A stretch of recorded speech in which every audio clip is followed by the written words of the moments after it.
क्या आप भी वेबसाइट और लैंडिंग पेज के बीच में क्या अंतर होता है इसे समझ नहीं पाते हैं? और आपके दिमाग में यह चलते रहता है कि आखिर वेबसाइट और लैंडिंग पेज तो एक ही चीज होता है, तो फिर इन दोनों में अंतर क्या है?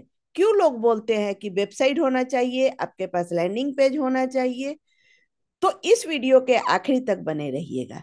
आज मैं आपको बताऊंगी कि वेबसाइट और लैंडिंग पेज में क्या अंतर होता है। जी हाँ, मेरा नाम प्रीति वर्मा है और मैं डिजिटल स्रोत की रचयिता हूँ। मैं एक वेब डेवलपर भी हूँ। आज मैं आपको 10 ऐसे स्टेप बताने वाली हूँ जिससे आप वेबसाइट और लैंडिंग पेज के बारे में अंतर समझ सके कि आखिर वेबसाइट में क्या होता है और लैंडिंग पेज में क्या होता है। तो चलिए मैं अपना स्क्रीन शेयर करती हूँ ताकि आप लोग स्टेप बाय स्टेप देख सके और समझ सके कि आखिर वेबसाइट और लैंडिंग पेज में डिफरेंस क्या है। यह जो 10 मेजर अंतर है वेबसाइट और लैंडिंग पेज के बीच में, तो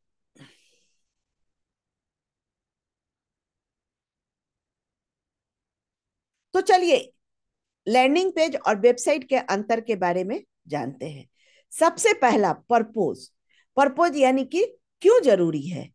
तो वेबसाइट और लैंडिंग पेज में क्या अंतर होता है? तो वेबसाइट जो होता है वह बिजनेस और इंडिविजुअल दोनों के लिए होता है। वह प्रोवाइड आपके इंफॉर्मेशन के अनुसार होता है। और लैंडिंग पेज होता है जो कि फोकस कन्वर्जन होता है और उसमें कॉल टू एक्शन होता है।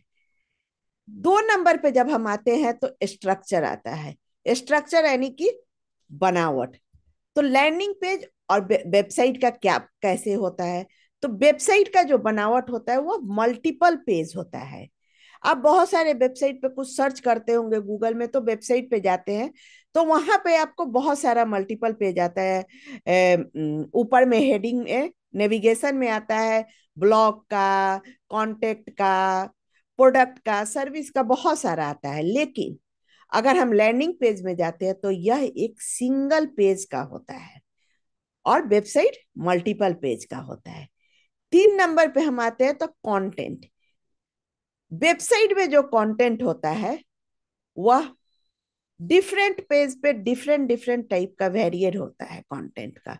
और लैंडिंग पेज पे मिनिमल कंटेंट होता है जो कि कॉल टू एक्शन के लिए होता है। तो यह वेबसाइट पे हो लैंडिंग पेज पे होता है और वेबसाइट पे बहुत सारे कंटेंट होते हैं।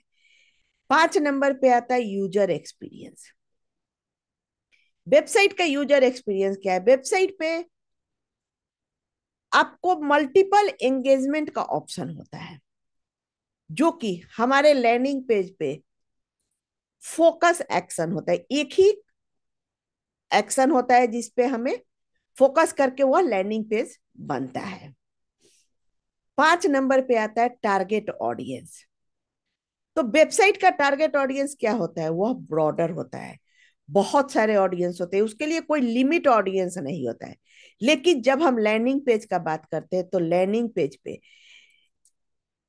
लिमिटेड ऑडियंस होते हैं। वह लैंडिंग पेज हमें कैंपेनिंग यानी कि एड के लिए जरूरत होता है, तो इसलिए यहाँ पे हमें ऑडियंस को चुनना पड़ता है। लेकिन वेबसाइट पे हमें ऑडियंस चुनने की जरूरत नहीं होती है। एसीओ और ट्रैफिक 6 नंबर पे आता है।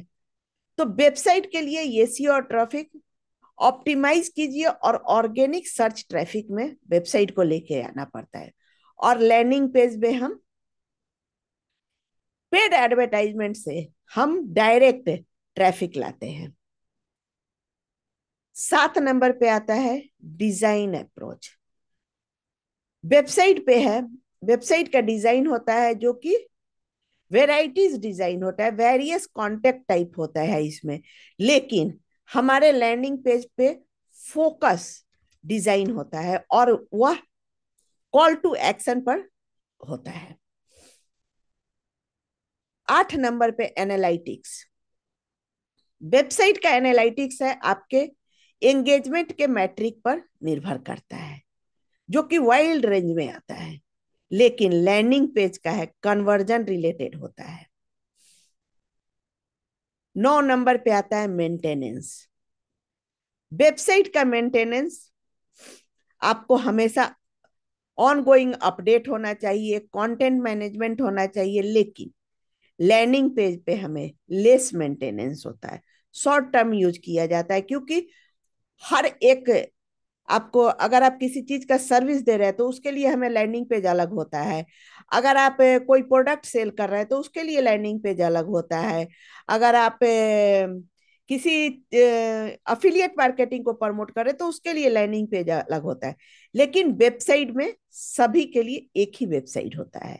इन सभी को आप एक वेबसाइट पे कंटेंट डाल सकते हैं। कॉस्ट और डेवलपमेंट पे, वेबसाइट का जो कॉस्ट होता है वो हायर कॉस्ट और लॉन्ग डेवलपमेंट टाइम लगता है, क्योंकि वेबसाइट में बहुत सारे पेजेज होते हैं जिसके कारण हमें टाइम ज्यादा लगता है। लेकिन लैंडिंग पेज में हमें कॉस्ट इफेक्टिव होता है और टाइम बहुत ही कम लगता है।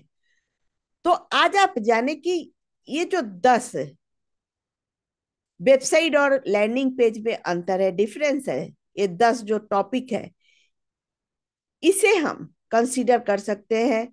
अब आपके दिमाग का जो कंफ्यूजन था कि आखिर वेबसाइट और लैंडिंग पेज होता क्या है और इसमें क्या डिफरेंट है, तो इस वीडियो में आप इस कंफ्यूजन को दूर कर पाए। मुझे उम्मीद है कि आपके जो दिमाग में यह हमेशा चलता है, हर किसी के माइंड में चलता है, मेरे भी माइंड में चलता था कि हाँ आखिर वेबसाइट और लैंडिंग पेज में क्या अंतर है, दोनों तो एक जैसा दिखता है, दोनों में कोई फर्क नहीं होता है। लेकिन यह कंफ्यूजन दूर करना बहुत ही जरूरी होता है। दोनों दो चीज होता है, दोनों में बहुत ही डिफरेंस होता है। तो इसलिए आज से आपका भी कंफ्यूजन दूर हुआ कि लैंडिंग पेज और वेबसाइट में क्या अंतर है। अगर आप लैंडिंग पेज या वेबसाइट बनवाना चाहते हैं तो नीचे दिए गए नंबर पे मुझसे संपर्क कर सकते हैं। वेबसाइट से जुड़ी हुई छोटी बड़ी जानकारी मैं लेकर आती हूँ और आती रहूंगी। अगर आपने मेरे चैनल को अभी तक सब्सक्राइब नहीं किया तो सब्सक्राइब कीजिए, लाइक कीजिए और शेयर कीजिए, ताकि ज्यादा से ज्यादा लोग इसका बेनिफिट उठा सके। आपको यह वीडियो कैसा लगा कमेंट में जरूर बताइएगा। मिलती हूँ आपसे नेक्स्ट वीडियो में, तब तक के लिए बाय, थैंक यू।